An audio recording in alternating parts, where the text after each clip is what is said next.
নমস্কার বন্ধুরা, রায় kitchen and গার্ডেনিংয়ে আপনাদের সকলকে স্বাগত। আমি জয়া। আজকে নতুন একটি জবা গাছের ভিডিও নিয়ে এসেছি আপনাদের সামনে। আপনাদের সকলকে স্বাগত আমার এই ভিডিওটি দেখার জন্য। এই যে একদিন টানা বৃষ্টি হয়ে গেল, সেই বৃষ্টিতে আমাদের ছোট জবা গাছের অনেকটা ক্ষতি হয়ে গেছে। আমরা সেই সমস্ত গাছগুলোকে কিভাবে স্বাভাবিক করব। বড় জবা গাছের অতটা ক্ষতি হবে না, কেননা তার ডালপালাগুলো যেমন মোটা এবং মজবুত হয়ে গেছে, শিকড়টাও তেমন মজবুত হয়ে গেছে। কিন্তু ছোট জবা গাছের যেমন গাছটাও ছোট, তেমন তার শিকড়টাও খুবই কচি, তার জন্য এবং নরম। তার জন্য আমরা কি পরিচর্যা করব, কিভাবে যত্ন নেব। প্রথমে আমাদের এই গাছগুলোকে যেটা করতে হবে, সারাদিন যেখানে রোদ থাকে আপনারা সেইখানে গাছগুলোকে রাখার চেষ্টা করবেন। সারাদিন যেন এই গাছগুলোই রোদ পায়। বিশেষ করে টবের মাটিটা আমি যেভাবে রেখে দিয়েছি, আপনারাও ঠিক যেখানে রোদ থাকে সারাদিন সেই রকম জায়গায় টবগুলোকে রেখে দেবেন। কেননা টবের মাটিটা একেবারে কাদা মাটি হয়ে গেছে।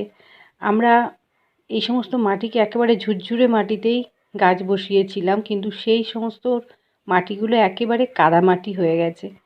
আর এই মাটিগুলোকে এখন আমাদের প্রথমে যে কাজটা করতে হবে, টবের মাটিটাকে ভালো করে শুকাতে হবে। আমাদের আগের মতো মাটিটাকে ঝুরঝুরে করতে হবে। এখন আপনারা গাছে একেবারেই জল দেবেন না। সারাদিন যেখানে রোদ পায় এরকম জায়গায় টবের টবগুলোকে রেখে মাটিটাকে ভালো করে আপনারা শুকিয়ে নেবেন। আর প্রতিদিন একবার করে মাটিটা খোঁড়াই করবেন।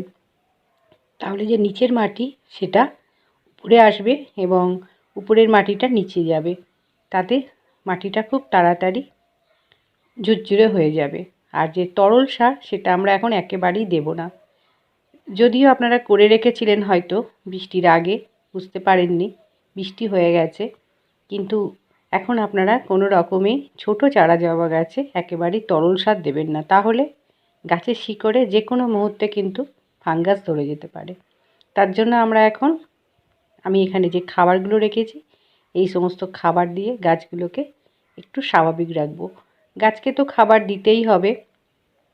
আর বৃষ্টিটা হয়ে গেছে, সেটা 7 দিন 8 দিন হয়ে যাবে। এখন মাটিটা একটু শুকিয়ে নিয়েছি, নিয়ে আমি এই খাবারগুলো গাছে দিচ্ছি। আপনারাও মাটিটা প্রথমে শুকিয়ে নেবেন, নেওয়ার পর এই খাবারগুলো আপনাদের গাছকে দেবেন।